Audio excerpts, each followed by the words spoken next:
first, then we'll Okay. start. Just 30 Okay. seconds more. Yeah, sure.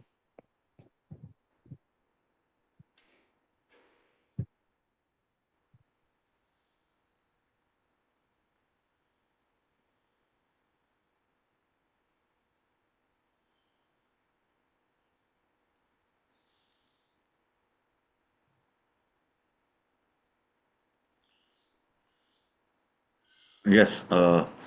So, good evening, everyone, and welcome to the day three of Anesthesia Action Week of India of ISA, the second edition. And we are privileged to have Dr. Luis Fernando today in the presence of our President, Dr. Bala Venkat Subramanian, sir. And it's going to be a great session to be listening from all the stalwarts. Dr. Divetya sir will be there, our immediate past president, and Dr. Murli Thonde Babi, who will be anchoring the session. So it is yesterday we had a very fruitful session with the women leadership. It turned out to be a very good discussion, and majority of the women leaders across the globe they got so much inspired by that talk that they wanted to have the similar session at the World Congress in Marrakesh. So I think we at the ISA are able to inspire many in the world what we are doing, and I think that will be transcribed into many more of the events which we can have impact on the international level also. So going forward, I request President ISA National and Secretary WFSA, Dr. Bala Venkat Subramanian sir, to give the presidential note. Bala sir. Thank you very much to Honorary Secretary Dr. Sukhminderjit Singh Bajwa, and good evening to all the anesthesiologists who have logged in from several parts. And it's indeed a great pleasure to welcome you all to the third day of the Anesthesia Action Week celebrations, which will culminate on the World Anesthesia Day on October 16th. And today the theme is on leadership. From time immemorial, anesthesiologists were under the shadows of the surgical colleagues, and slowly we moved out of their shadows to become independent and started our own organizations. And subsequently, we branched out into several visible areas like pain clinic, palliative care, and perioperative physician. So slowly, our fraternity started becoming visible to the society, and it becomes very crucial and important that our branch, which is contributing phenomenally to an institution, should also be visible much more than what it is today in all the aspects. And to do this, it is very crucial and important that every anesthesiologist should think that he has to play leadership role. And it becomes important for us to navigate these thoughts and imbibe those thoughts and slowly embark on a journey of implementing this in the institutions that we work and later on larger organizations. So, to decipher the various facets of this, we have divided this session into two. The first one is two talks by two stalwarts. And we are extremely fortunate on behalf of the National Governing Council of the Indian Society of Anesthesiologists. I extend a very warm welcome to Dr. Lewis, who is serving the WFSA board as the Director of Membership. He is in direct touch with 152 member countries who are members of the World Federation of Society of Anesthesiologists, very vibrant. And he hails from Brazil. He had the privilege and to lead the Brazil Society of Anesthesia as its president. So here we have a vibrant clinician, president of the society, director in the WFSA board, who would enumerate his thoughts on leadership. To join with him, we have Dr. Murli Tonde Babi, who has made a mark for himself in India by his phenomenal contributions to both the fraternity of anesthesia, and he runs a very popular podcast, which is called as two podcasts. One is for the ISA, that's the IJA podcast, and then he speaks to the legends and who have established themselves in various fields, several leaders, and he's done phenomenal contributions to the younger generation by recording this, getting the information from the leaders of the society from various walks of life, and through them to pass on those secrets on what made them a leader to the society. So I'm very, very happy that Dr. Murli is with us. He's also authored a book which is called Think Like an Anesthesiologist, which has made a huge impact. So we are very fortunate that Dr. Murli Tondebavi, working as a consultant anesthesiologist at Apollo Hospital, Bangalore, to join us. And the second part of the session would be Dr. Luis Fernandez will be joined by our Honorary Secretary, Dr. Sukhminderjit Singh Bajwa, and our immediate past President, Dr. Jigishu Divatia sir, on a panel discussion on leadership. So with this, I hand over the proceedings to Dr. Bajwa to take it forward. Thank you, sir, for the presidential note and encouraging words. As a tradition, we always start these sessions by invoking the blessing from Ma Saraswati, and this is our general norm for the next 4 days also.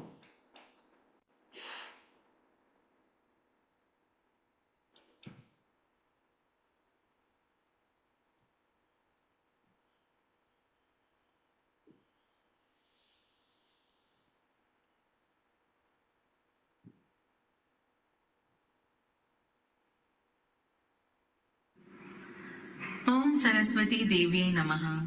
Presenting Saraswati Devi Vandanam. Ya Kundendu Tushara Haradhavara Ya Shubhravastra Ya Veena Varadanda Manditakara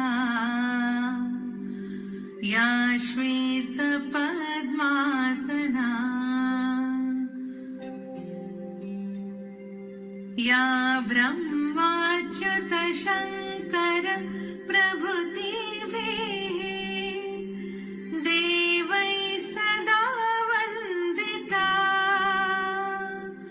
Sama Padu Saraswati Bhagavati Nishesha Jadapaha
Ya Kundendu Saraswati Mantra was presented by ISA Cultural Club. It is a beautiful and yet highly powerful prayer to Divine Mother Saraswati for bestowing her grace and love. Recited every morning, it marks start of the day on a positive note. Regular chanting of this mantra can win the grace of Mother Saraswati and bestow goodness and knowledge and help the chanters mature spiritually. May Goddess Saraswati bless us all.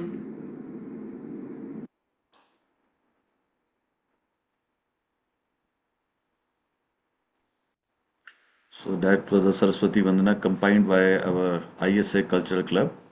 So now I hand over the proceedings to Dr. Murli Tondebavi. So Dr. Murli, kindly proceed with the session for today. Thank you, Dr. Vara. Good evening, everyone. Good evening to the senior members of the Indian Society of Anesthesiologists, the GC members who have logged in, and good evening to all the other participants from across the world who have logged in for this session. I'll just start sharing the screen.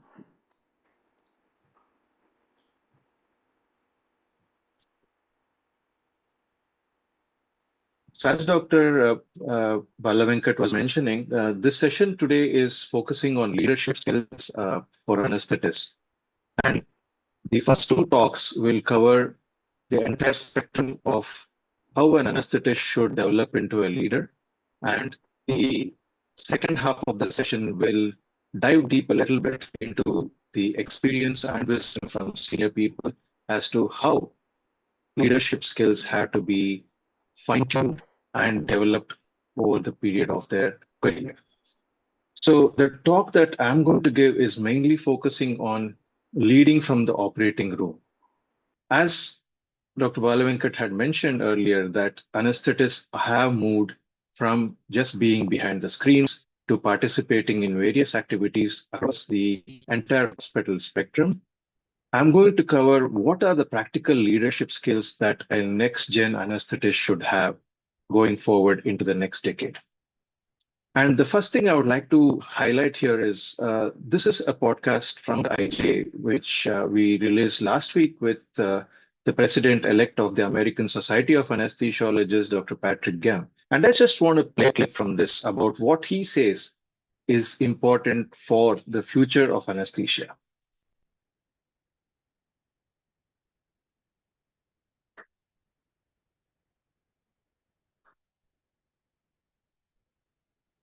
Murli, there's no volume. I think this will be probably the Zoom. 1 second, sir. I'll just try to see whether we can get the.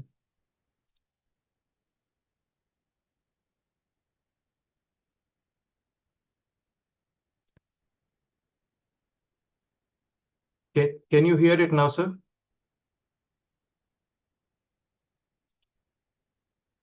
Can you hear that there at the back? No, Dr. Murli is not audible, not audible. That's I fine. think sharing sound is there. I think the Zoom might have an issue with this, but you can hear me now, right? Your voice is audible. Okay, now I'll just, people can actually watch this on YouTube. I wanted to highlight a few aspects of what Dr. Gaim was mentioning here. One is about how the youngsters of today should think about doing leadership courses and why leadership courses are important, how healthcare should be viewed as a business, when medicine should be viewed as a science and healing as an art. So he expressed his opinion about how the future anesthetists actually train themselves to be leaders, not only in the profession, but also in the society. So that was his message. And it's available on YouTube, the entire podcast, which actually is around 15 minutes, where he talks about various aspects of the future of anesthesia. Now, moving forward, why leadership at the head of the table? Why are we thinking about this today? Now, anesthesia is a high-stakes environment. It's a profession where we depend on teams. And of course, it is time-pressured because we have to take decisions and actions in seconds to minutes.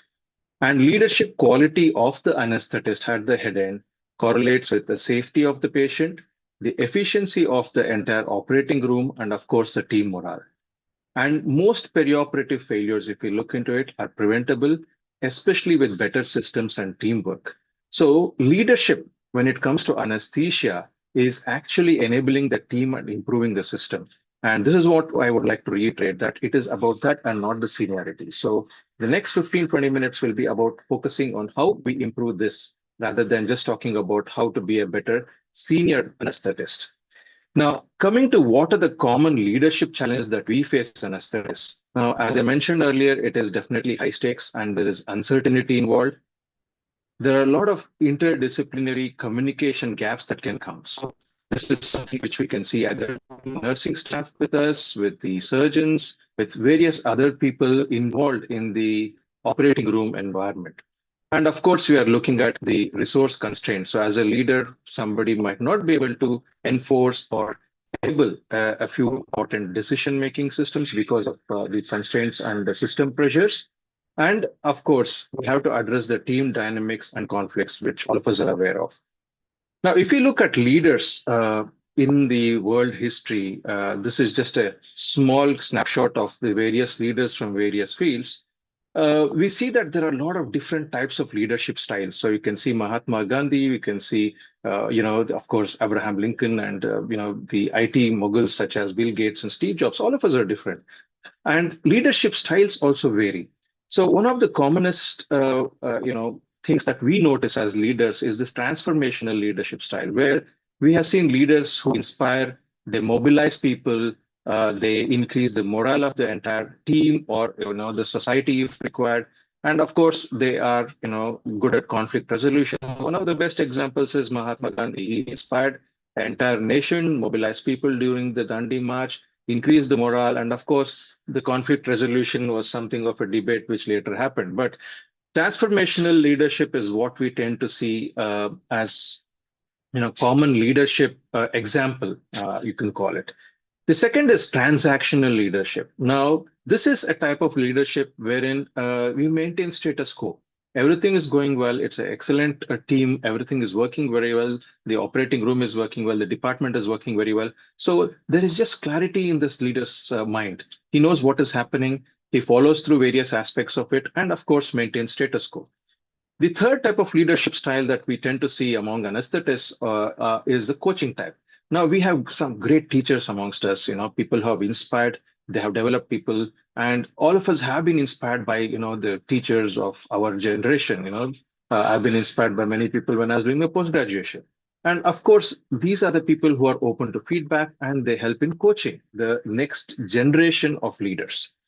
And the last one is situational leadership. Now, you would have seen people who are excellent when things don't go well. When there is a crisis, they adapt to the context. They actually are able to handle the situation better. So these are situational leaderships. So during the day, as an anesthetist, we might actually shift between various types of leadership styles. We might be transactional at some point. We might be transformational at some point. We might be the coaching type or even the situational type.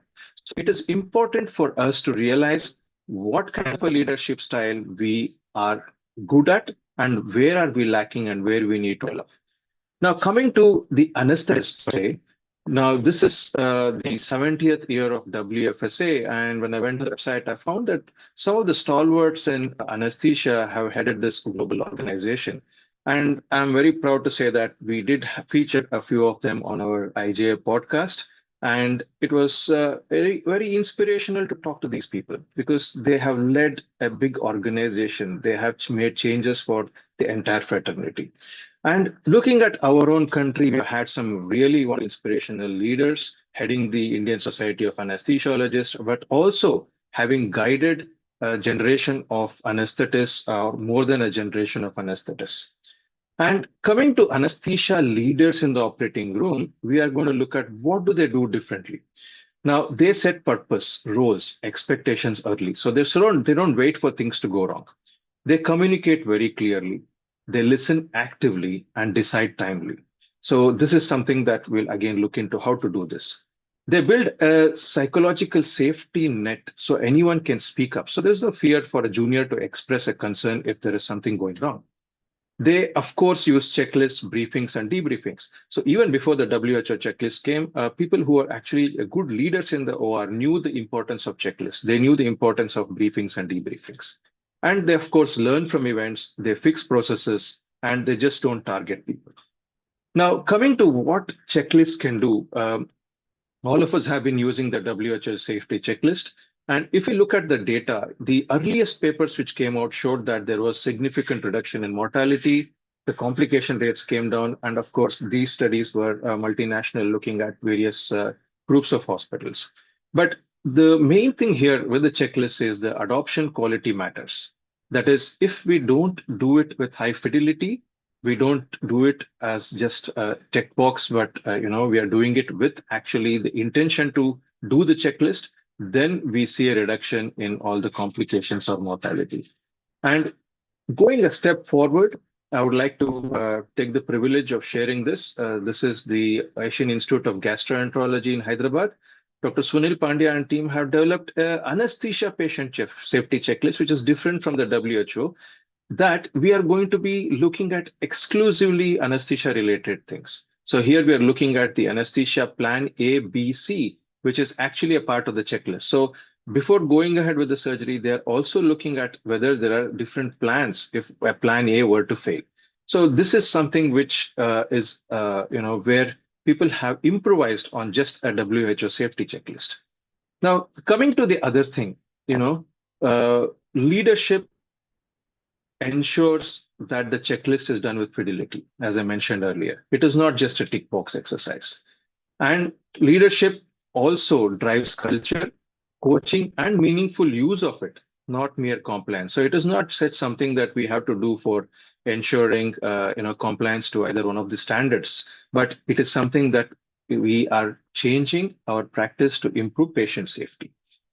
Now, coming to the other aspects of perioperative medicine for the anesthetist, again, beyond the operating room, we have to ensure that there is safety in the whole pathway.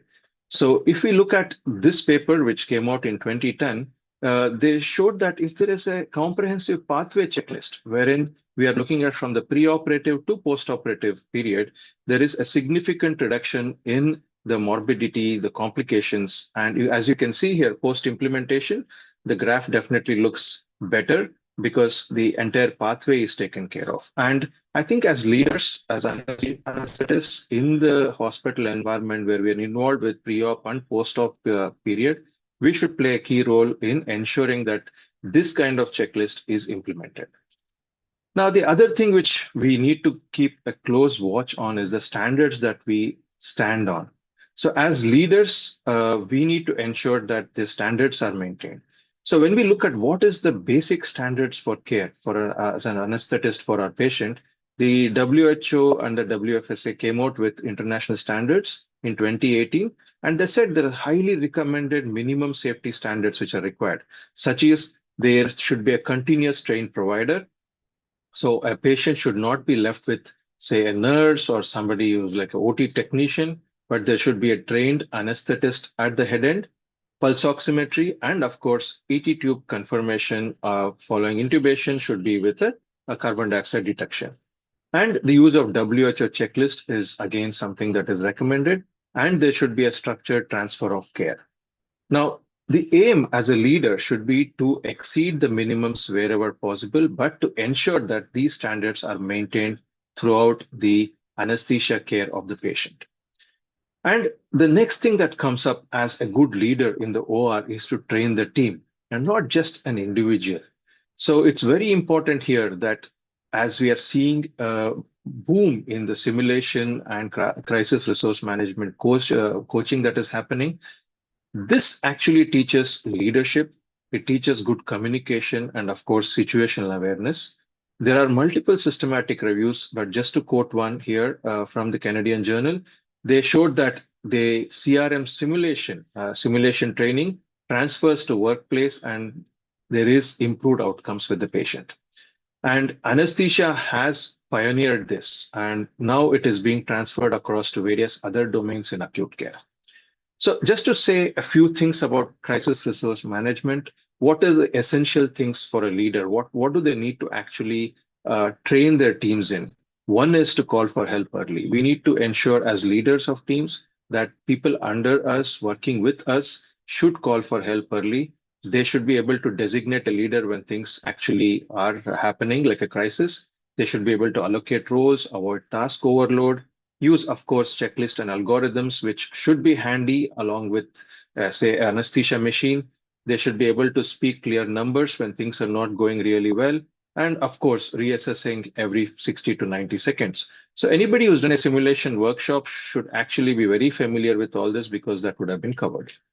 And the other thing which happens commonly when you do a simulation workshop is also the training on debriefing. And as a leader, it's very important to know how to debrief. And one of the very important or simple steps that we can follow are these 5 questions. To start off with what went well, because if things have not gone well, everybody is low in their morale, everybody is feeling a bit, low that things didn't go well. So it's important to start off with what went well. Then the question comes as to what didn't go well. And then, are there any near misses or safety concerns that we need to address? What will we change next time? And who owns the follow-up by when? So somebody should be accountable for things to change. So leadership is about ensuring recurring multidisciplinary simulations and debriefs to ensure that the system that we are working in improves over day-to-day practice. The third thing, which is very important after ensuring that we have done checklists, we have done, the simulation and debriefing, is to measure what matters. Here, we need to be able to measure the process, such as is the briefing complete, is antibiotic timing given in the right time, because we are again stewards of infection control in the OT. We have to ensure that if the entitled carbon dioxide confirmation is being done, and we also need to look at the outcomes. What is happening? Are we doing the right thing? Are we, ensuring that, say, example, if it's re-intubations or difficult intubations, unplanned ICU transfers, are we measuring this? Are we measuring perioperative cardiac or respiratory events? Then we also need to measure the flow as leaders. Are we starting on time? What's happening with the OT? Are we using the right amount of OR space? Then, of course, culture. This is something very sensitive, but as we are seeing more of mental health issues cropping up across not only our specialty, but across the medical fraternity, it's very important to see what is happening at the level of our own people. Are people happy around us? So we might need to do some audits. And talking of audits, this is probably the best resource that I can direct you to. So this is the website which actually gives recipes for audits. You can scan the QR code here, and it actually gives you a wide compendium of how to improve quality in anesthesia. And if you're a leader, if you're heading a department or team, you can easily pick any of these recipes directly from this website and do an audit to improve the quality of your care. And quoting another good article is about the Lean Six Sigma from the Brazilian Society, from the Journal of the Brazilian Society, where we are looking at how we can actually eliminate, the waste that we generate. That it could be the time, it could be, the anesthesia-related waste, and also ensuring that the Six Sigma, which is again a very key management principle to improve quality, can be combined with this. So this is a wonderful article, which again, I would recommend you can go through. And coming to how do you lead when resources are constrained? You might come back and tell, yes, we are talking about all this, but we don't have these things. We don't have the resources. So the main thing here would be to prioritize the minimum safety net, which the WFSA has recommended, close the gap, especially when it comes to the minimum safety net in a stepwise manner, seek partnerships either with surgical colleagues, management, or other specialties, even the industry for that matter. And whenever you have small wins, right, you can show that with data and you can escalate that. Standardized handoffs, very important, because handing off a patient either to the ICU or the recovery is extremely important. And if you don't have, the electronic, medical record system, which is coming into a lot of hospitals now, you can use paper templates. And of course, if that is an issue, you can use simple whiteboards for briefs and debriefs. So what can we do? Small micro skills that we can use tomorrow when we go back to work on a Monday morning. You can do a small 60-second pre-induction brief. You can just call out the names. You can just make it in a very nice, casual way, or you can make it very serious if you want to. But you can say, yes, I'm so-and-so. This is a difficult airway, or we don't anticipate anything here. Yes, this is my plan, but plan B would be to use this. And these are the critical steps for anesthesia. We need to ensure that we can get better at what is called as closed loop communication. So when we call out for something, we want that person to understand what they've heard and reply back to us. So these are called closed loop communications, so which we can practice with our teams, with our OT technicians, and also, of course, the scrub team. And there should be a very clear understanding. Either it could be in an open discussion, or it could be behind the closed doors, but people should be able to speak up. There should be explicit permission in the OT for anybody to speak up And there have been multiple airline disasters which have happened because the junior pilot was not able to speak up when things were going wrong. And I'm sure we have had multiple critical incidents related to even perioperative care because of this. So enabling or empowering the junior or another team member to speak up when they notice that something is going wrong is very important. So coming to the tomorrow's operating room, things are changing very fast. A lot of things are changing when it comes to technology, with the people uh, understand healthcare. So what are the few things that we need to keep in mind when leading tomorrow's operating room? One is we should be able to embrace technological integration. That is, knowing what is new, knowing what is coming up in the future, and understanding that, yes, I can use this to improve patient care. So the best example I can give is Focus, where it has made a phenomenal change in how we address perioperative safety and also patients' outcomes. And of course, AI. We are going to see a lot of AI coming in. One of the best examples now is hypertension predictive index, which is coming up in a big way, and multiple other things with AI. Cultivating adaptability and resilience. I think going forward, the next generation, it's very important that this becomes a hallmark, because I tend to see a lot of youngsters nowadays, overwhelmed, I would say, with various things in life as such. So cultivating adaptability and resilience is very important. It's important to champion data-driven decision making. So as I said earlier, taking the audit data, or it could be even the raw data from what we see, and ensuring that we use this to change decision and improve the systems. And prioritizing well-being. So I cannot reiterate it more, but I think this is the buzzword for the present day, wherein we need to improve well-being and, of course, the psychological safety that, where we work in, either whether it could be just the amount of load that a person is taking, or it could be gender-related issues. So this is something that we need to look into. So as a leader, we need to start small, one theater, 1 month, show run charts at the board, and see that the change is perceived by everyone around. The common pitfalls that we might come across if you want to implement everything is, of course, we can be compliant on paper, but without conversation, without conversion, it's of no use. Vague asks, no owner or deadline. So as a leader, it should be very, very clear that we give people exact jobs and keep them accountable with a time deadline. One of the other important things that I would like to touch upon here is public criticism and private praise. It should be the other way around. There should be public praise so that the person actually feels really good, and there should be private criticism. So behind the closed doors is where somebody needs to understand that they have done something wrong, where they need to improve, not in front of 10 or 15 people. And changing too much at once. If we go back and say, I'm going to do 10 things at one time, I don't think anything will happen. So keeping the small baby steps and ensuring that we start slow and go further with the data as we get. So I would like to say that, okay, as a 30-day leadership challenge, we can do that. Okay, this week I'm going to institute just a 60-second brief at the end of the list, a little debrief, just a 60-second, nothing major, just 1 minute, just to kind of call out. This month, I'll run one multidisciplinary CRM drill. It could be anything. It could be related to airway fire, difficult intubation, malignant hyperthermia, hemorrhage. And this quarter, I will do a couple of audits and publish 3 safety metrics on theater notice board, just to say that, yes, we are doing better. We have never had any difficult intubation, or not difficult intubation, any failed intubation, or you can say that we have managed. So something that will bring out the good things that we have done, and of course, boost the morale of the team. So to just end my talk, I would like to kind of direct you to this gentleman here. He's Ed Mariano from Stanford. And he, in 2016, wrote an article called The Past, Present, and Future of Anesthesia. And what he told is about how anesthetists should be leaders.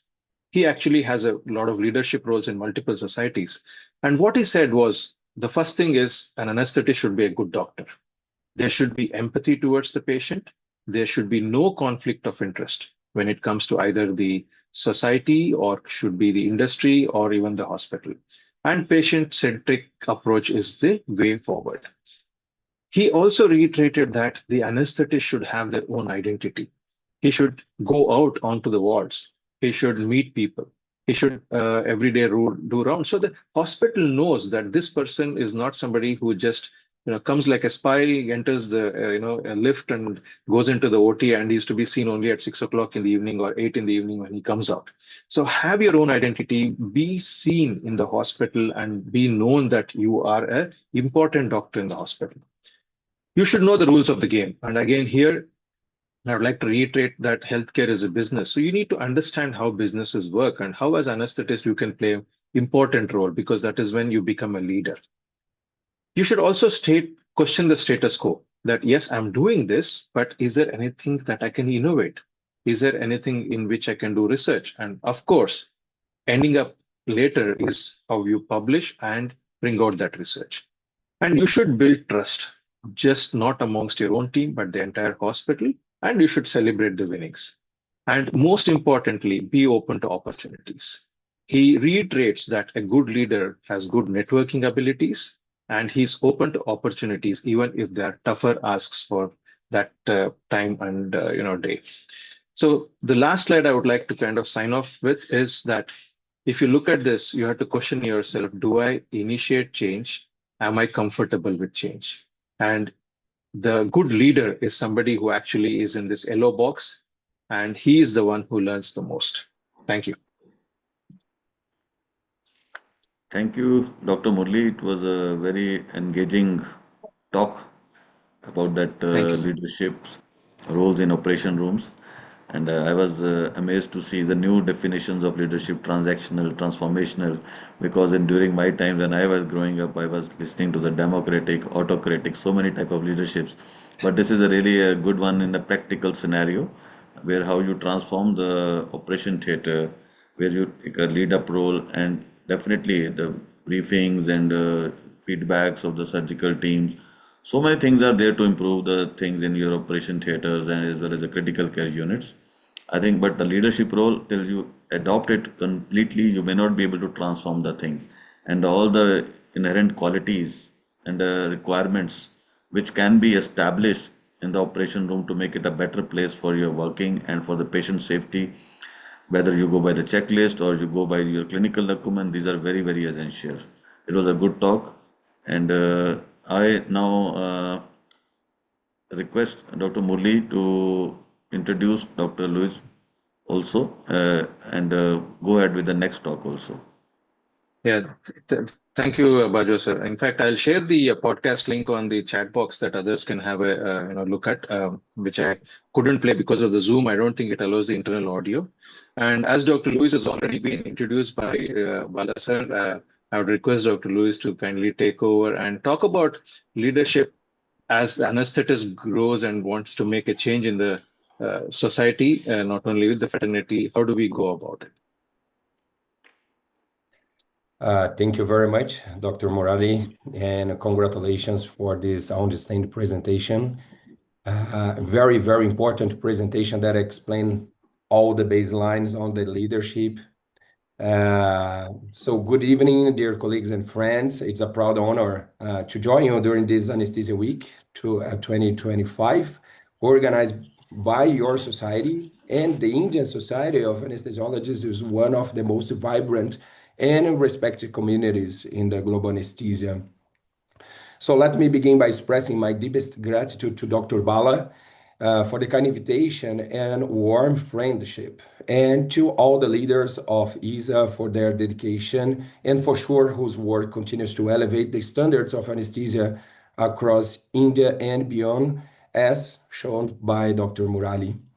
From São Paulo to Delhi, from Mumbai to Brasilia, we share a common purpose: to serve patients safely, to train the next generation wisely, and to strengthen the system that sustain our profession. So today, I wanted to humble share my vision about stewardship, about how we as anesthesiologists can guide and guard our profession at the system level, ensure that safe and equitable anesthesia is not only a privilege, but a universal right. The word stewardship carries deep meaning. Steward is not the owner, steward is a guardian. We don't own this profession, we are entrusted with it.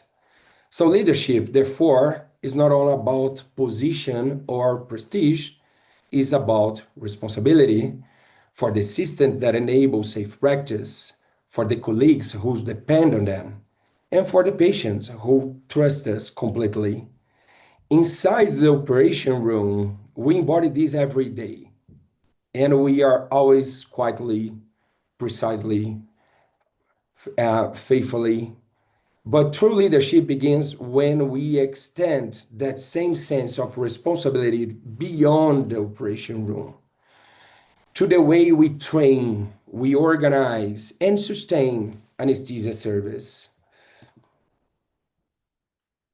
Let's take a step back from the patient on the table of the operation room to the broader world. Today, more than 5 billion people lack access to safe anesthesia and surgery. This is not just a statistic, it's a call to action. In many parts of the world, from rural India to the Amazon here in Brazil, we face similar challenges. An uneven distribution of anesthesiologists, under-resourced hospitals, and gaps in training and recognition. In Brazil, there are regions with world-class operation rooms and others with only one anesthesiologist serving thousands of people.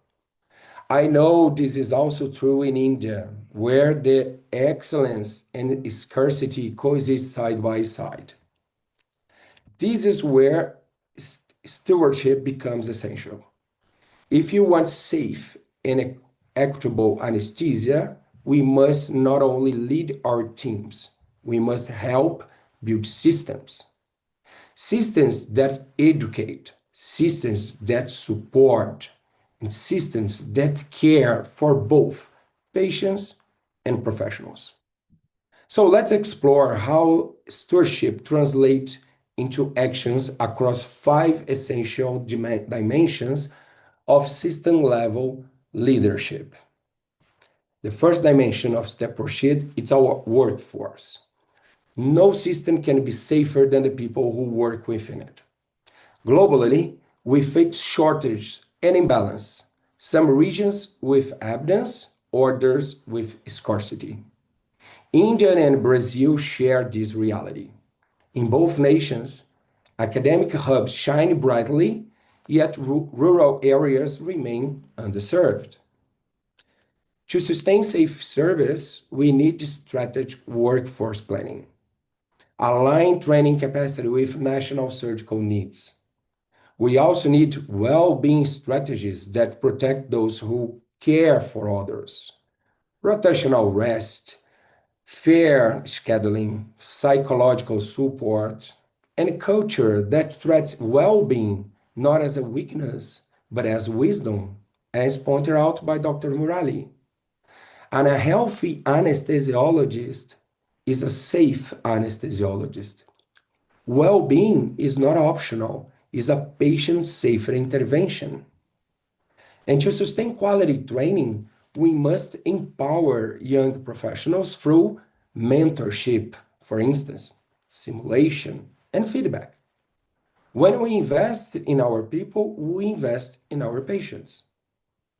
When we mentor a young resident, encourage a colleague, or support a nurse, we multiply our impact.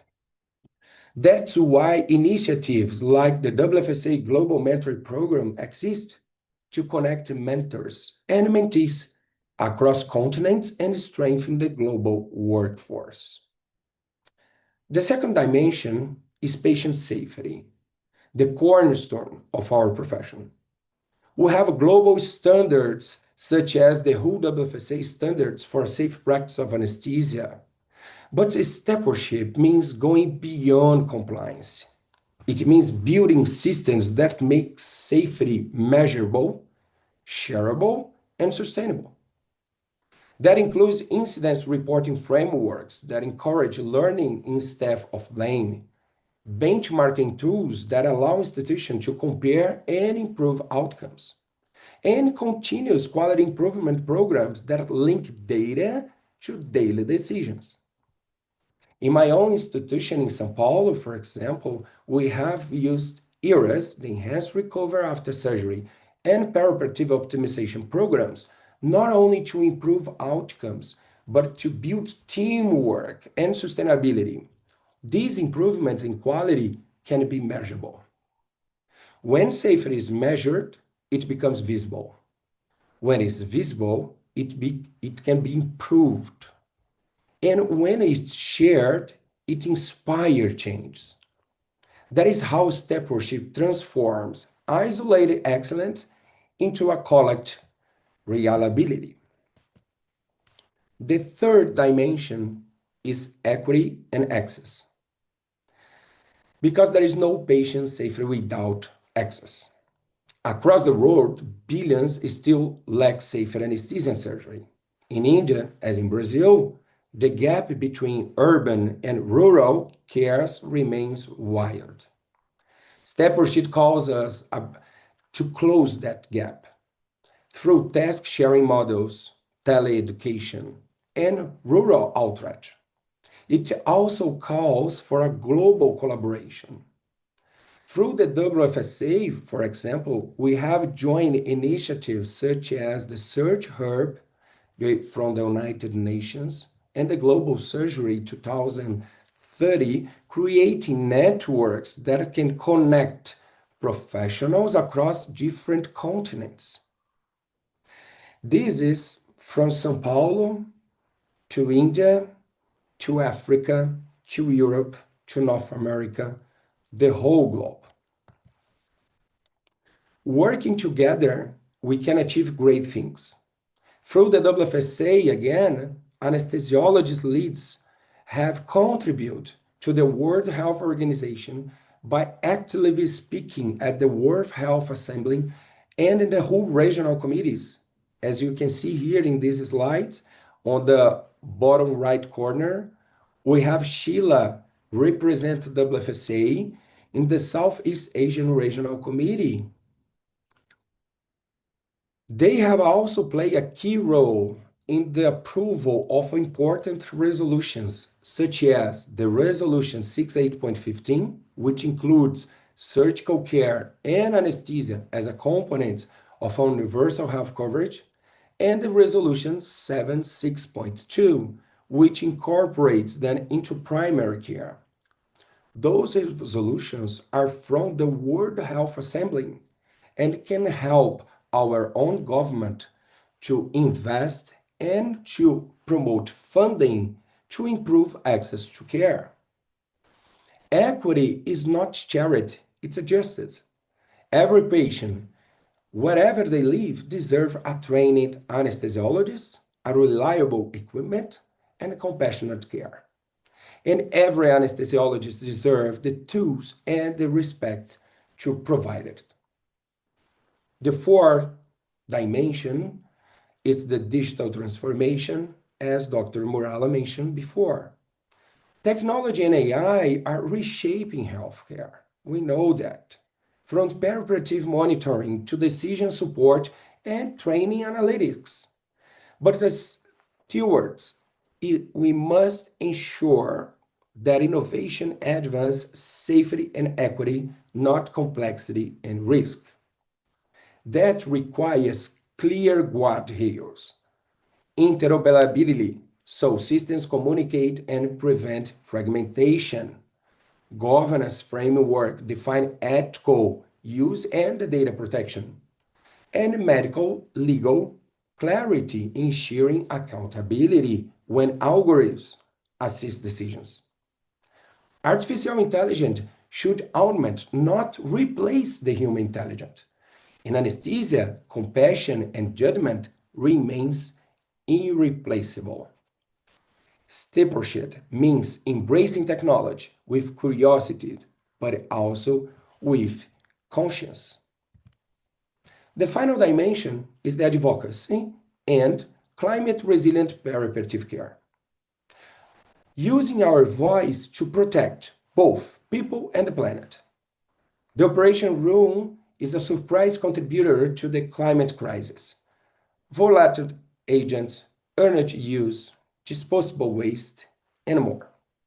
We must become advocates for a climate-resilient perioperative care, choosing low-impact anesthetic gases, reducing waste, optimize resource use, and guiding hospital policies toward sustainability. But advocacy also means building public trust. Our patients rarely see us, we know that. Yet they entrust us with their lives. That invisible trust is secret. Through transparency, communication, and professionalism, we honor that trust. And by engaging public policy and education, we expanded it. Stewardship is not just about running departments. It's about representing our values in the public sphere. My friend and colleagues from India, the future of anesthesia will not be defined by machines or protocols, but by the character of its stewards. From India to Brazil, we share a duty to protect our workforce, strengthen our systems, and ensure that safety and equity walk hand in hand. Let us empower our people, engage our institutions, expand our systems, govern technology wisely, and advocate for a sustainable, interesting profession. Because when anesthesiologist leads, the system can breathe better. Leadership is not about being in charge. It's about taking care of people, of system, and of our shared future. Thank you very much. Dhanyavad.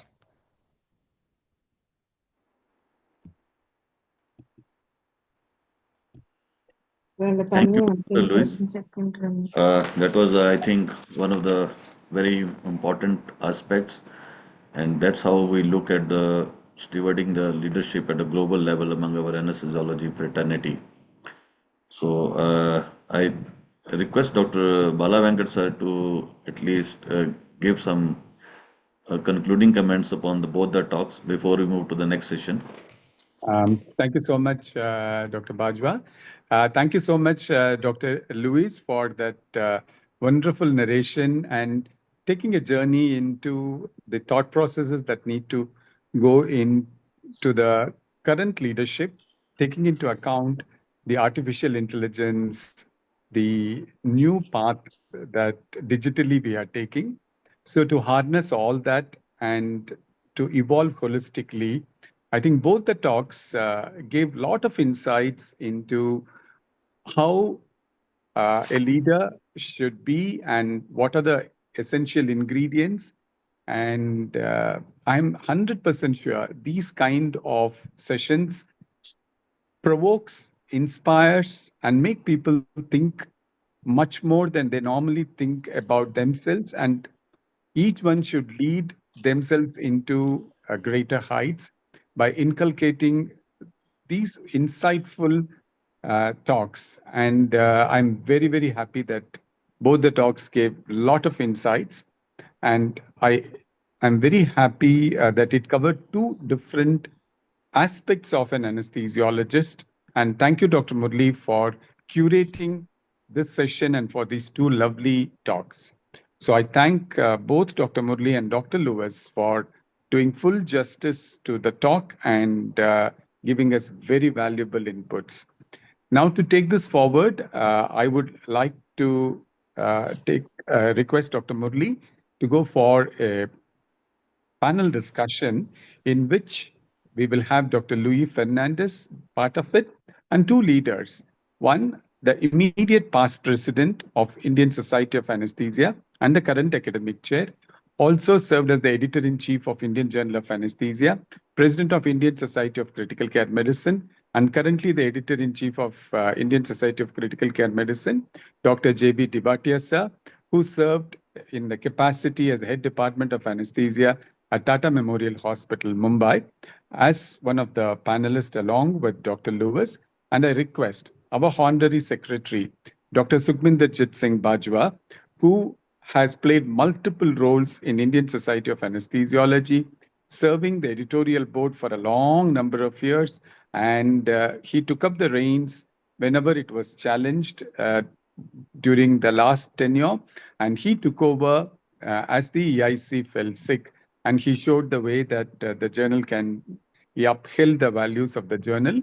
And the last 3 years, he has been the honorary secretary and in charge of the national headquarters. And he has seen a remarkable growth in IS, in the Indian Society of Anesthesiologists membership. Dr. Lewis might be happy to know that our membership is increasing every passing day. And I thank Dr. Bajwa for doing a wonderful role. And also currently, he's the principal of a very big institution. So he's playing multiple roles at the same time. So thank you so much, Dr. Bajwa, for dedicating so much time for the Indian Society of Anesthesiology and physically contributing phenomenally to the organization. So he will be the next panelist. I welcome both of you as a panelist. I request Dr. Murli to take this forward and get insights from the three leaders. Thank you, Bala sir. I'll probably get on to my podcast host cap now. And Divatya sir, thank you very much for joining us today, and Dr. Bajwa and Dr. Lewis. Now, in the next half an hour, as we unravel the various experience-related wise pearls from all three of you, I would probably request Dr. Divatya sir to take the first question, which will be based on a scenario. Now, this scenario is happening in a small hospital in a tier 2 city in India. They have taken up this patient who is a 35-year-old, suspected small lump, a lipoma, and the surgeon says it will be just a 15-minute job. So they just have a very inexperienced team in the OT. And Divatya sir, the anesthetist, is there. And it is being told that it's a very small case. So the anesthetist has just put a LMA supraglottic airway and the case starts. But this happens to be a vascular tumor which has not been looked into. So the moment they put the incision, they're trying to take this out. There is massive hemorrhage that happens. And of course, the team is not ready. Now, if you are the leader, if you are the anesthetist taking the call at the time, because it's a junior surgeon who's operating and you are the anesthetist there, Divatya sir, what would be your first leadership move to stabilize both the patient and the team? Because the patient is becoming a little bit, I would say, hemodynamically unstable. At the same time, the team is panicking. So as a leader, what would be your first leadership move? Okay, good evening, and thank you, Dr. Murli. Firstly, for inviting me for this panel, and not so much for this very difficult problem that you put forth to me. So I guess from what I understand, I'm the sole anesthetist in the... Yes, there's nobody around. There's no one around. And so I have to function both as a team leader as well as the one who's going to do the immediate medical stuff that needs to be done for that person. Yeah. So the first thing would be to, and so now I think the first understanding would be that the team is not just you. It is everyone in the OR. Yeah. Right? That includes that surgeon who is probably panicking as well. Yeah. You need to make sure that he is, very much part of the game, and, he is, he also needs to do his bit and, just chill. I mean, that sort of thing. And, so whether you just pack it and keep it and leave it while we, so basically instruct everyone, then I'd want to assemble a team of other people. Now, if there are other people around in the other ORs, I'd make sure that I'll try and get them, maybe make a few phone calls. I presume there is a blood bank or something in that hospital. If not, then we'd need to assemble another team to arrange for blood and blood products, which are going to be required. And, so I would, and then of course I do the obvious stabilization and secure wide bore access, secure the airway, etc. And I would have to do that on my own, because at that point in time, there is no one else around. But once all those, maybe if a nurse or someone, but I'd need a really nice big fat white bore, and don't complicate the situation by saying the patient is 200 kilos and poor venous access and so on. No, no. So I'd have to uh, do all those sort of things. So we'll assemble a team, tell the surgeons pack it and relax. And once the team, you have two or three people to help you, whether they are other anesthesiologists, whether some other surgeons. I would also advise a surgeon to get some help, surgical help, because, but uh, and then the role would be in sort of assigning roles and making sure that all the things that need to be done are done. So that someone would have to look after the venous access, someone would have to look after administration of fluids and under high, either in pressure, we are assuming it's a resource limited setting, so they don't have those rapid infusion pumps, but at least they could have pressure bags, or someone could be manually pushing fluid. So maybe two or three people would be just assigned for fluid. Someone would be assigned to prepare vasopressors and stabilize. So basically assignment of roles. And I think very importantly, collaboration with the blood bank, whether it's in the theater, in the hospital, or someone from outside. We'd also have to have someone to speak to the family members that as to what is happening, and whatever potential danger to the life of the patient, and just be. But I think the main thing would be that would we try and just see that everyone stays more or less calm, and because it's quite easy to panic in this situation. The patient might be at a near arrest and all those sort of things. So I think just getting the team, assembling the team, assigning roles, keeping calm, and hopefully things should sort of stabilize. And then, of course, letting the surgeon know when he can start operating, try to secure hemostasis, and all those kind of things. So we know that there was some lapse in the judgment from the surgical side, that they did take up something which they were not very much aware of. So when it comes to debriefing after the successful management of a situation like this, what would be the structure that you would use? Because you have led the team and successfully managed. So you as a leader have to debrief right now. And how would you do the most learning with the least defensiveness, in the sense, not pointing fingers, but at the same time, how can we do the learning in this process? So now just fortunately, it seems to be a successful outcome. So, so you have to debrief on two or three things. One is we have to debrief on what went wrong. So why this patient bled so much. And there, I think a significant amount of reflection would have to be on the part of the surgeon, whether there was any adequate investigation, or he just did a quick clinical examination and said, okay, there's a lipoma, let's knock it off. Or whether there were any X-rays or CTs or, whatever, any investigations which might have revealed the vascularity of the tumor, and then we would have to reflect on what went well, since the patient has survived this thing. So I think we would have to tell the surgeon, and the one important thing is that, again, it depends on the kind of hospital and the setup that you're working in. In a department, where there are departments, it's easier to have this. When you have just visiting surgeons flying in and out of the hospital, and even visiting anesthesiologists and stuff, I think it's a little difficult to do these sort of things. But so we also need to have the suitable environment where everyone is receptive to debriefing. But in any case, you can always have a quiet word with people, and see what is happening over there. So I think we would focus on what could we have done something to know that the tumor was so vascular, and did what if this happened next time, if again you had a similar situation, what do you think we should have done? I mean, he could easily say, oh, this was clinically a lipoma, I didn't think it's necessary to do a CT scan for a lipoma, or CT with contrast for a lipoma or something. By saying, yeah, but and yes, so were there any clinical signs to suggest vascularity? Like, was there some bruit, or was there some hum? So maybe a little more clinical examination, which you normally wouldn't do. Like auscultate over the lump or something. I don't know what, but something like that. Whether something would be done like that, and then of course I would also compliment him on for stopping the bleeding and for getting things under control. So I think he did a great job as far as that was concerned.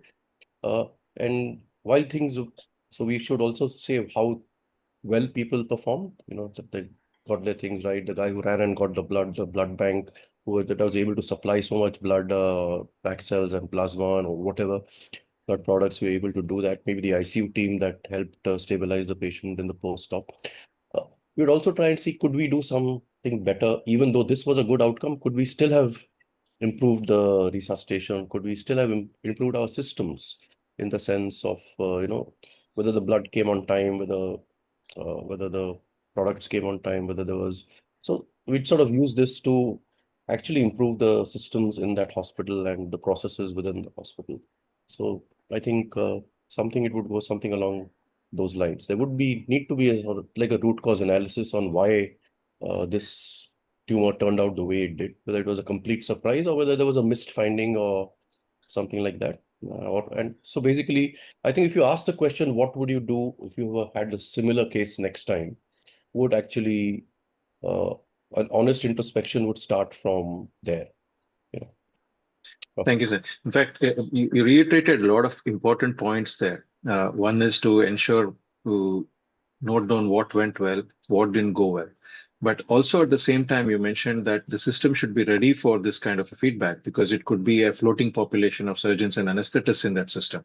So ensuring that this anesthetist, whoever is dealing with that, it could be a freelance anesthetist who might be just going and visiting that nursing home, or it could be a smallish hospital. But to ensure that this doesn't repeat again, it is actually the onus is on the anesthetist who has acted as a leader to ensure that the processes are corrected and the systems are corrected. So thank you very much for that answer.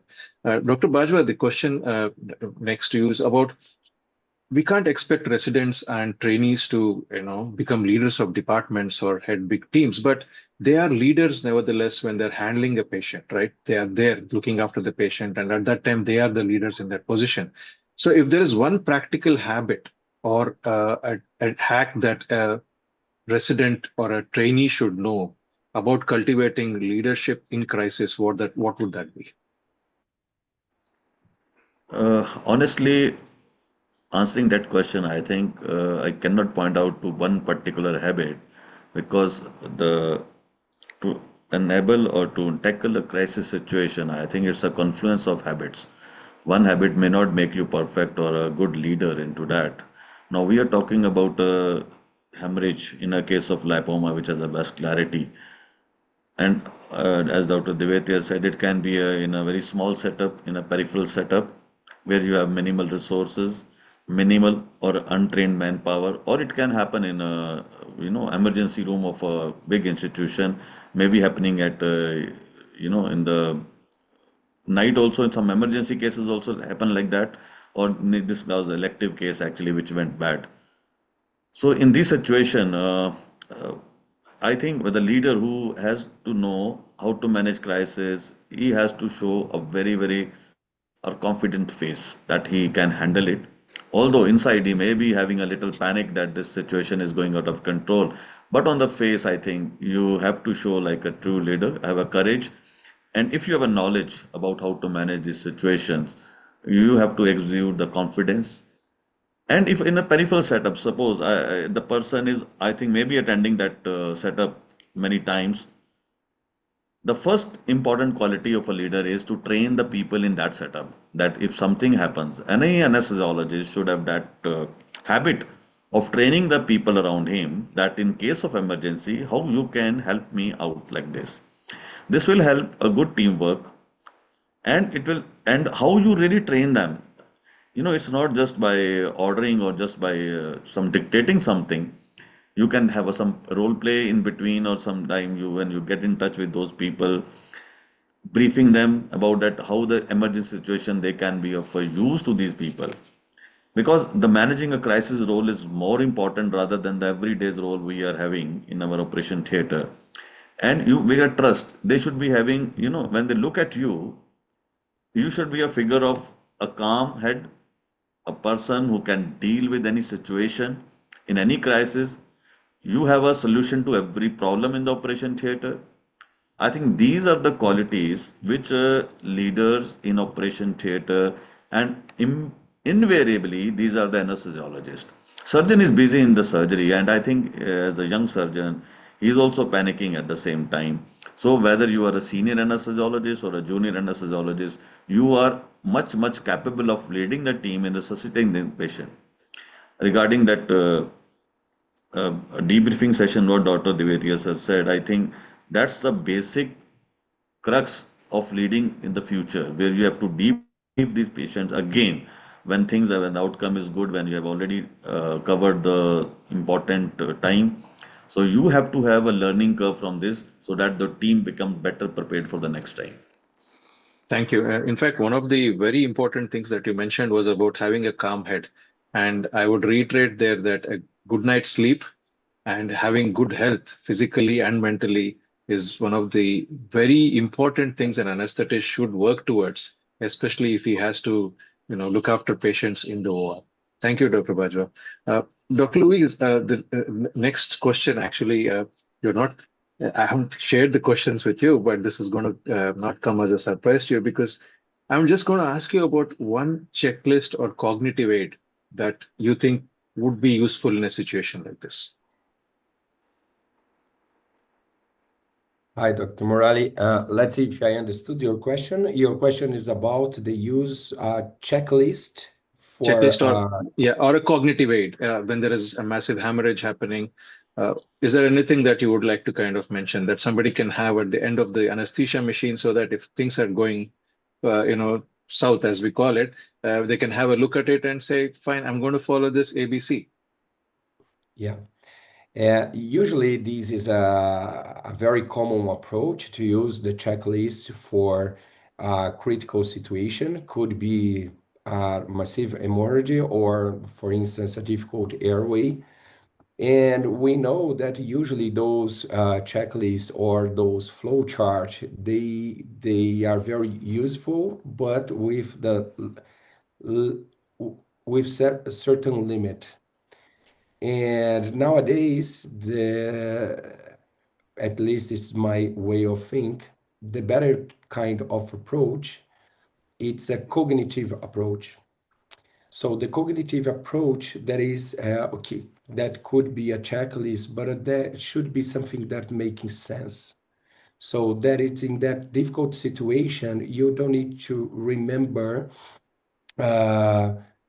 step by step, but it is of something that doesn't make sense. Therefore, the checklist, it is very useful. It's a useful tool, especially for the critical situation. But if you could add in those checklists something that we have in a cognitive approach as well, it's much more powerful. So at least this is my way of thinking when we're talking about checklist and cognitive approach for a critical situation. Thank you. Thank you. Divatiya sir, just we move ahead a little bit into the post-anesthesia care unit now. What's happening here in this department, in this hospital? We have moved from that hospital to a little bigger hospital in Tier 1 city. Over the past 1 month, there have been multiple incidents of laryngospasm, hypoxia-related events in the recovery or post-anesthesia care unit. And nobody is understanding why this is happening. And people have come up to you as a leader, you're heading this department, and now they would like to implement some strategies to see why this is happening. So how would you go about, taking those immediate steps to analyze this cluster of events happening without, again, very importantly, assigning blame, because that's, again, something as a leader you need to keep a watch on. So this is presuming this is a fairly largish sort of largish unit and probably doing around 30 to 50 operations every day, and there's regular. It's just in the last 1 month there have been multiple incidents, like people, patients having laryngospasm, patients having some kind of hypoxia. Something's not going right, and you've heard these coming from the various, I would say, gossip channels that things are not happening, something's happening, which is not right. So you need to investigate what is happening. So how do you go about as a leader? Yeah. So I think I don't think we need to hear from gossip channels. If we find that in the you're finding too many incidents of laryngospasm or post-operative hypoxia or patient requiring unexpected oxygen support or even ventilation Yeah. or intubation in the PACU, I presume that there is some sort of issue, and someone will always flag that, that in the last 3 days I've had so many, 4 patients who required to be Yeah. that sort of thing. Now, I think this is something which calls for a root cause analysis. And uh, now, so uh, this is going to be a sort of retrospective investigation into what has already happened. So we'd like to start with what was the surgery, where it's confined to a particular type of surgery or a particular set of patients, for example, pediatric patients or upper abdominal or thoracic surgery, or ENT sort of some things. We do have to see whether, look and see whether some particular anesthesiologists were involved in those patients, in the care of those patients in the operation theater, and basically whether your protocols were followed, whether your monitoring was done properly, or neuromuscular blockade was being monitored or not, and all those kind of things. And by and large, it could sometimes even be that there's some impurity in some of your, just as a out of box, some impurity in some of the gases, which is causing some problem, or in one of the theaters, there's some problem with an anesthesia machine, which may be resolved. So you may be able to sort of narrow it down into what may have been the potential sort of causes. And then I think once you have some idea of what is happening, then you'll have to have a departmental meet in the department, and we could say, this. I think there is some sort of a problem, and if you sort of find that a lot of these were because of inadequate reversal of neuromuscular blockade, then you should say we need to strengthen our monitoring policies, and especially at reversal, we need to make sure we are checking the level of blockade. Or if you find that patients are being kept too light or whatever, I mean, so so without pointing fingers or without saying that you did this in your theater and that's why this happened, we just say that we should sort of make sure that all these sort of things happen. If on the other hand, you find that it is confined to 1 or 2 persons, right, then maybe a quiet discussion in private would probably be the way to just sort it out with them and say, that so while we will try and set the system right and set our processes right and our protocols well and see that they are followed, sometimes if there are individuals who are not following persistently, maybe you need to speak to them privately and tell them to get their act together. But otherwise, I think a simple thing would be a good root cause analysis and a good discussion on. We can ask someone to present, make a presentation on causes of post-operative respiratory failure. And then you can say, look, so he has covered the whole literature, and now we've had so much of this, and what can we do to prevent that, and what can we do to tackle this, and all those sort of things. So I guess something like that, we've done this on odd occasions when things have sort of not seemed right. And by and large, a sort of educational approach and a discussion case-based approach sort of seems to work most of the times. And even within that group, if there are people, there'll always be people who say, oh, yeah, even my patient was light that day. And, then someone will say, oh, yeah, we had the monitor, no, the monitor was, the neuromuscular block monitor was not working that day, and maybe I missed out. So sometimes people will themselves come up with suggestions as to what may have gone wrong in those theaters. So it all might, sometimes if it's a surgery related thing, then you might have to include the surgeons in the discussion, whatever it is. Thank you, sir. The reason why I said through the gossip channels was because yeah, the nurses or the junior anesthetists who have been working with this one particular anesthetist were scared to report. They had this psychological fear that yes, if I report, this person will actually take action on me. So that was probably the reason why you heard it through the gossip channels. So taking the next question to Dr. Bajwa is, how do you encourage consistent reporting when things like this are happening? And how do you build about that psychological safety net for, especially for people like nurses, because nurses are very scared to open up and talk about doctors, and also residents. When we have MD or DNB residents, they might be very scared to speak about a particular consultant or a particular anesthetist. So how do you build about the psychological safety and ensure there's good reporting? Yeah, this is actually very pertinent, especially what I've been experiencing over the last 2 decades in my institution where I started my career as assistant professor, because we continuously get the staff and technicians of a different level of education background. I think some maybe having, well versed in English language, some in a local language, sometimes from outside. It's a varied culture you encounter in your critical care units and operation theaters of the mix of things basically.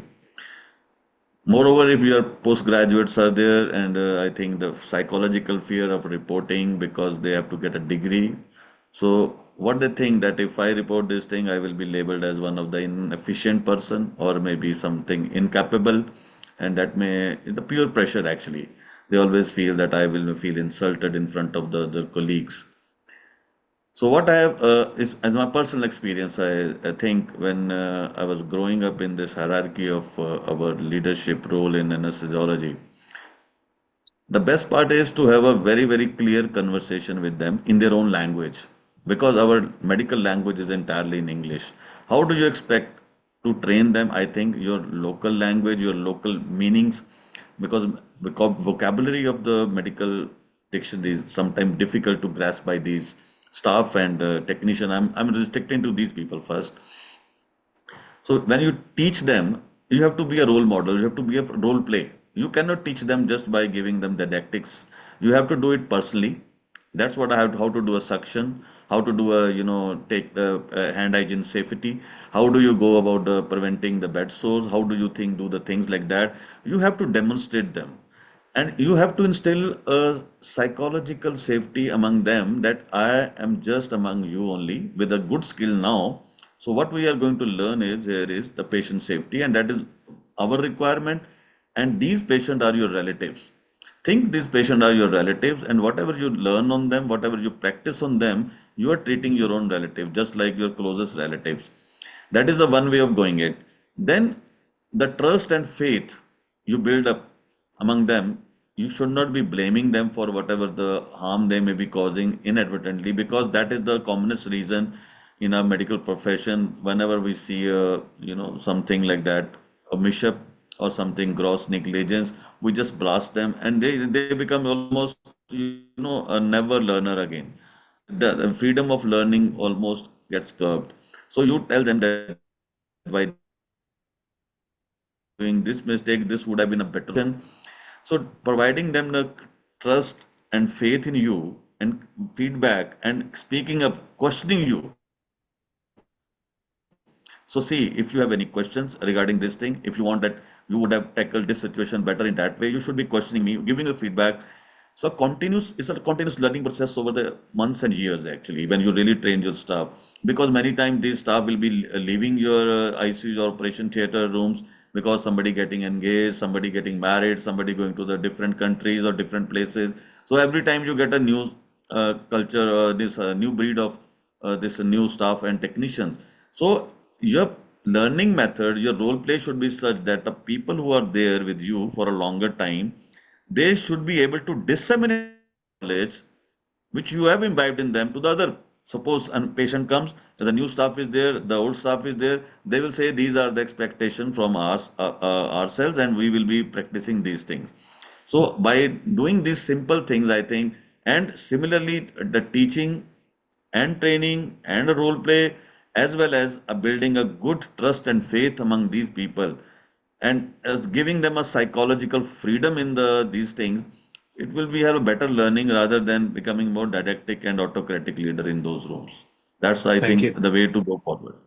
Thank you. I think Dr. Diwati has got something to say. Sir? Yeah, so I think you brought out a very important question, and Dr. Bajo has answered it partially. But I think what works or has worked for us in my previous life was to have a critical incident reporting system, an anonymized critical incident reporting system. So whenever there's someone feels that something has gone wrong or someone is not doing things well or there's a problem, we had a sort of letterbox in which there was a small form where people would write down what went wrong, where it went wrong, when it happened, and they would drop it into that box. And no one had to sign, no one had to do anything. It was completely anonymous. Every day, one member of this was actually assigned to go through them. If something was urgent, a problem flag was urgent, we would, of course, discuss it immediately. Otherwise, in a month, we would look at all those things, and we had a sort of team which would then go forward and do a root cause analysis. And then our team would analyze and plan the action. And we had the head nurse of the ICU on the team. We had a couple of doctors, and and then we would sort of go through it. And again, so that is it's completely anonymous, and the way we analyze it, and then the action that is planned is, again, it's blame free.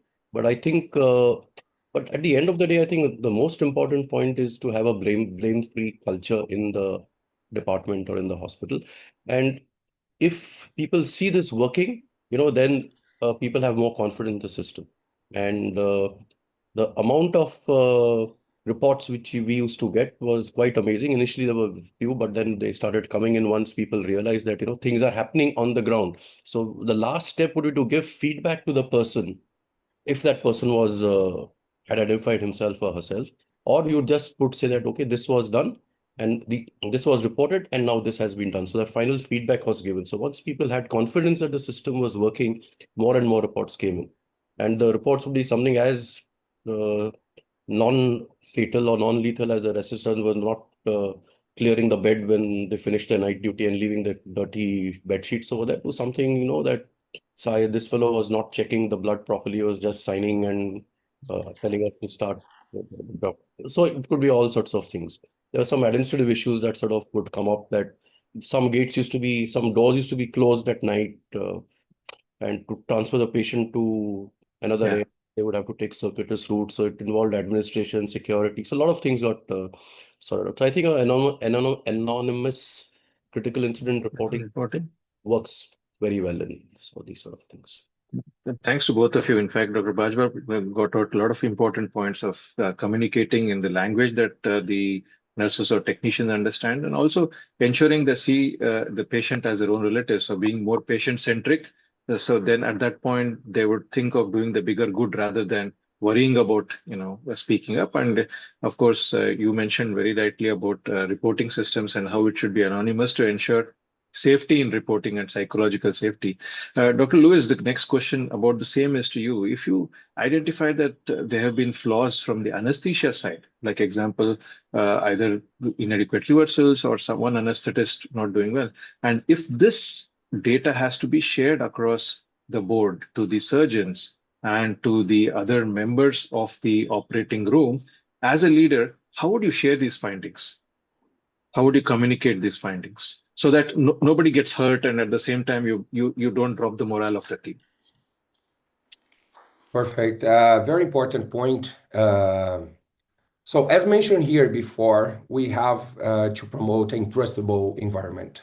So we need to empower our anesthesiologists, our colleagues. We need to create this safety environment to get access what is happening. Usually anonymous report works well, but when we have those data and sometimes we see that it's not going well, we need to have a different, many different approach.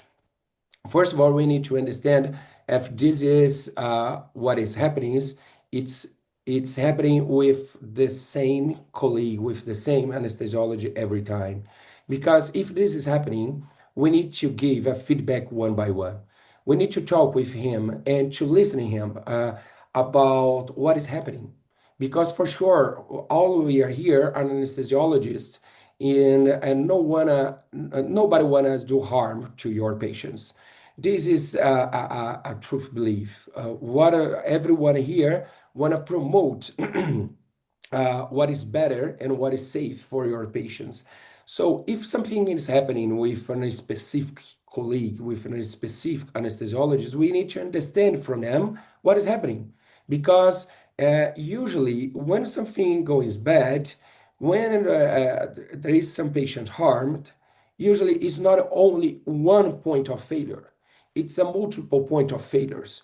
So could be device, could be the environment, could be the process, could be the protocol, could be that colleague in that day was not good because he was on call the last night and didn't have any sleep. So we need to understand what is happening before to say to this colleague what they need to change. We need to understand what is going wrong.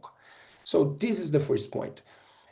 And regarding to show those data to the surgeons, to the board, to the hospital, this should be always be anonymous. This needs to be the data of the hospital, of the anesthesiology team, not only on the person, because we need to protect the professional.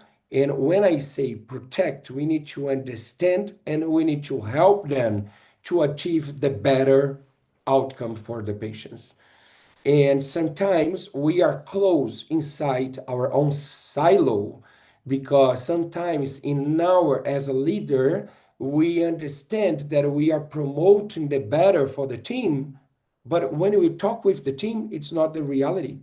So we need to understand from the team, and not only from the anesthesiology, but the multidisciplinary team, from the nurse, from the surgeon, and others, what is happening. Because we cannot forget that when we get a number, when somebody do an input of a number, for instance, you have 5 laryngeal spasms on the PACU this month. This is only a number. We need to take this number and we need to transform this number in an information. And what is information that? It's 5 laryngeal spasms that change the outcomes of our patients. And after we have this information, we need to change this in a knowledge, because we need to understand why those 5 laryngeal spasms on the PACU happening on the last month. And we can do that only if we collect the data in a continual journey, and we can compare if those 5, it's our baseline. For instance, it's always happening, but we didn't look at, or now really change, because before it was 0 and 9, and now it's 5. So it's a big change. What is happening? And then because that it's important, you need to have a collected process that could be anonymous, could be continuous, could be by your electronic medical record. You need to have a way to collect the data in a journey way, in a continuous way. Second of all, we need to empower your team. You need to create a safer environment. You need to show to the whole team that it's everybody inside the same boat. What you wanna, it's the better outcome for our patients. So when you report an incident, you are not you are not doing a gossipy. Actually, what you are doing, it's you are showing to us that we can improve. And after we have that, we can understand what is happening, because as I mentioned before, when something goes wrong, it's not because the fault of one point of the process. Usually it's a multiple part of the process. So we need to understand what is going on, to give a feedback in one by one, to change the process of the hospital. And when you put the final data to the surgeon, to the board, to everyone, always should be anonymous data as the whole team, as the hospital, not only for one person. Thank you. Thanks a lot.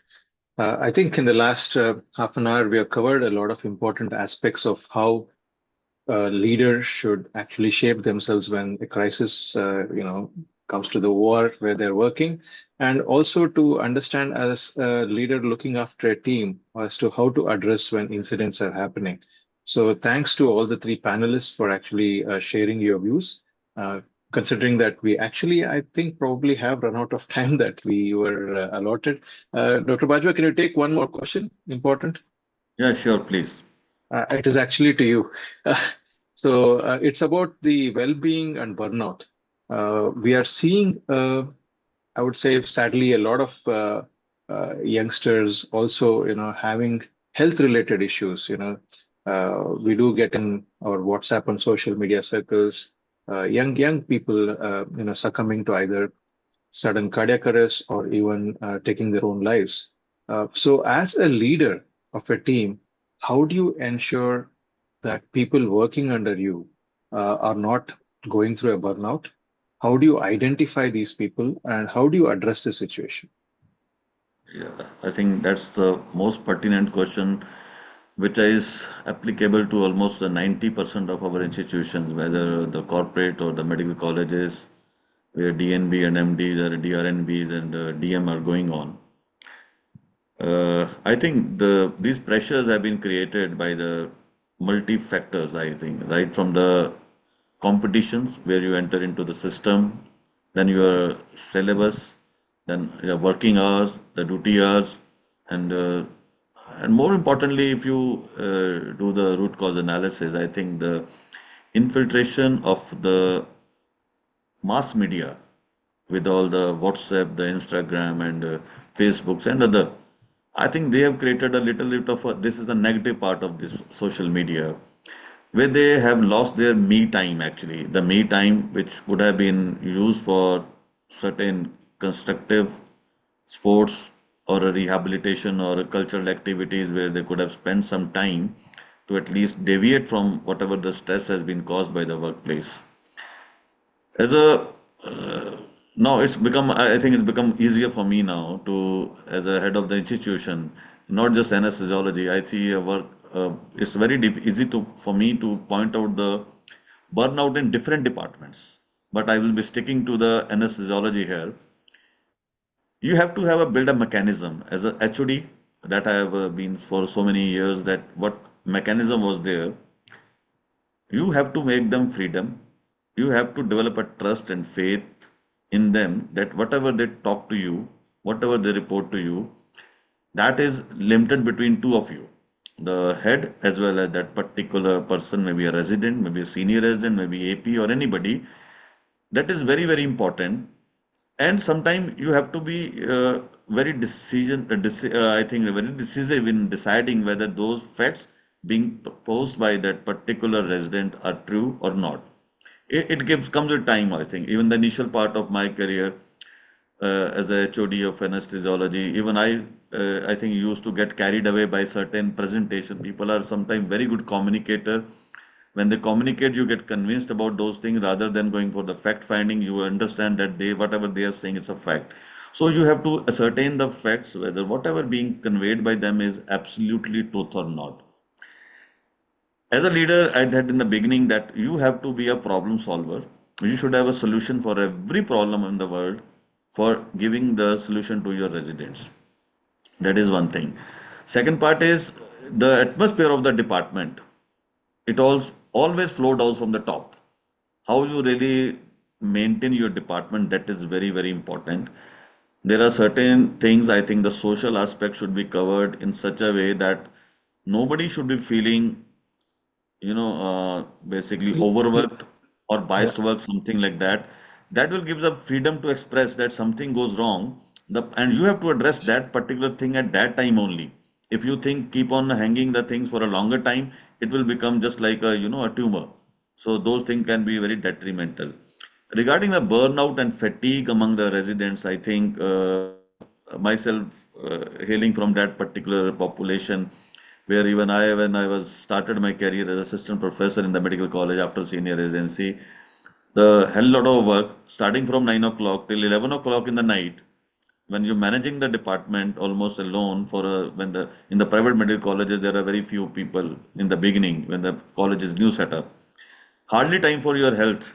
So at that time, shifting to the the this one the hospital accommodation was much more easy for me, so that you can take out the work time in the morning, so you go for your health activities. Health activities or yoga or meditation is a very important part of your life. Now after this webinar, at least I will be spending half an hour on my treadmill for my running, so that at least whatever the time has been spent sitting here, that will be utilized for their health activities. And I think with the nowadays, with the so much of the media's movies coming, with the so many of the applications are there, you spend some time so that the mind drifts away from that tensive atmosphere. It's a HOD, it's the leader. I'm telling you, the same problem persists in other departments also. It's not the HOD, it's the just below the people, below the HODs who may be instrumental in causing that atmosphere. So you have to control those people more rather than the junior ones. So you have to have a very stronger leadership as a HOD of anesthesia, whether in a corporate sector or in a medical college, so that you develop such an atmosphere of freedom, atmosphere of collaboration and coordination, so that the burn and stress fatigue out, they are nipped in the bud in the early phase of life. Thank you. Thanks a lot. You covered a lot of ground there and very important points, I would say, especially for youngsters listening to it. So thanks to all the three panelists for having shared your wonderful thoughts. With your permission, can I just share one slide? It's regarding the upcoming ISACON, Dr. Bajwa. Yeah, Yeah, please. please. Yeah. So this is just to highlight that we will be having an exclusive session on the first day, that is on Thursday, in Raipur during the National Scientific Meeting of ISA, and which will be taken by two very top trainers in India on leadership. Dr. Krishna Kopa, who is a deputy director of the Jain University of Management Sciences, and they handle around 2,000 students doing MBA under him. He is a deputy director. And one, Mr. Raman Pushkar, also is a top trainer for not only corporates in India, but worldwide. So he's coming in with a very much focused mind of training anesthetists during this 4 to 5 hours of leadership skills workshop. So this is again a small message to everybody logged in here that please utilize this workshop to become better leaders in anesthesia tomorrow. Over to you, sir.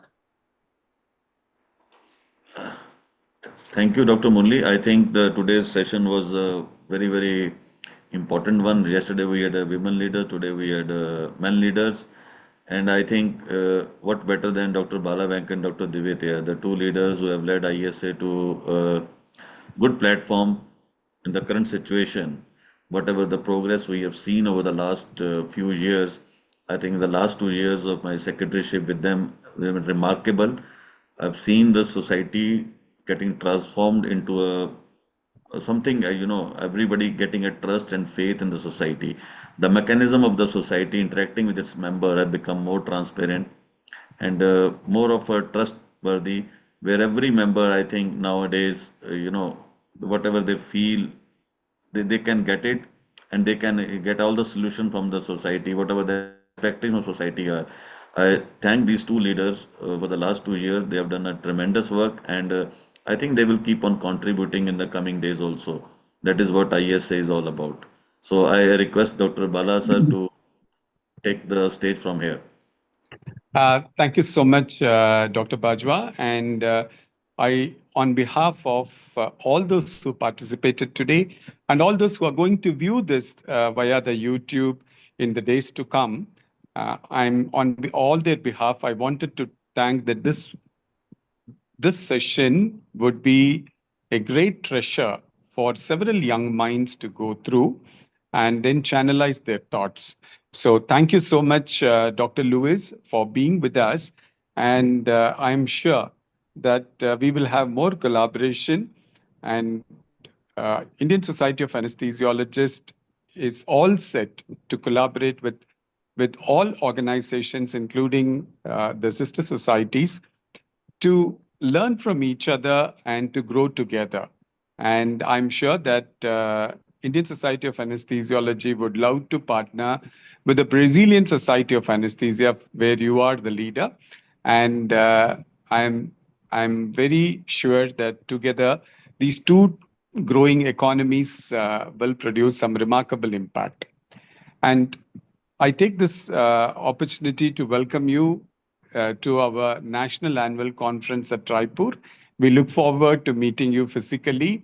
So, to all the participants, we will be having Dr. Louis Fernandez in Raipur, and so we can directly interact with him more on this.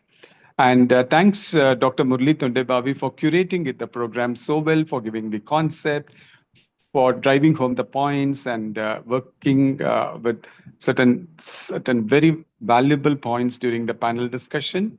I sincerely thank you for your contributions and time today, and also for the leadership summit that we are aiming at Raipur. And I'm sure those who would participate in that will channelize their thoughts into something very different and grow as a leader at their workplace. And thank you, Divatya sir and Dr. Bajwa, for your very insightful thoughts. So we look forward for such collaborations and such sessions in the future. And we are extremely happy that the third day of the anesthesia week has gone off very well and very, very resourceful. So tomorrow would be for the young postgraduates and young anesthesiologists on the career opportunities and career development program. So we look forward for having all of you back. And we, Dr. Bajwa has opened up, I think it's for tomorrow, Dr. Bajwa? No. We have to end by national anthem, Yeah, sir. sure. Okay. So After you tomorrow, finish this, 6:30 p.m. Tomorrow, 6:30 p.m., same time. We look forward to having our next session, and I welcome you all. And on behalf of the National Governing Council, I thank all the speakers and the panelists for making it a very enriching time. Over to Dr. Bajwa. thank you, sir. I think the day three has gone very well. And as a part of our tradition, we will end this session by playing the national anthem. And rather than standing up, I request everyone to switch off the video so that it's just like giving a respect to our national anthem.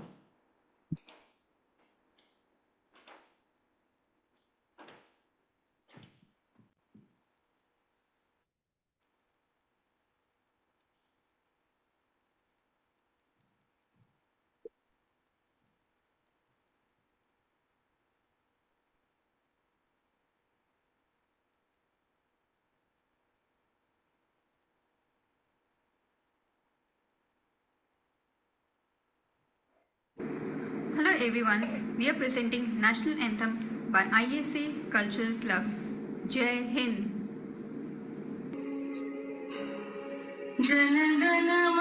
जनगणमनाधिनायक जय हे भारत भाग्य विधाता पंजाब सिंध गुजरात मराठा द्राविड़ उत्कल बंगा Vrinda Himachal Yamuna Ganga उच्छल जलधि तरंग तब शुभ आशीष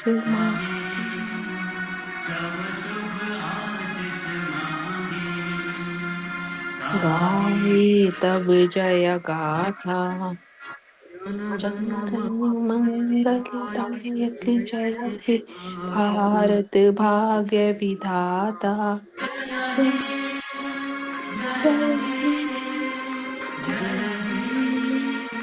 जय जय जय जय जय हे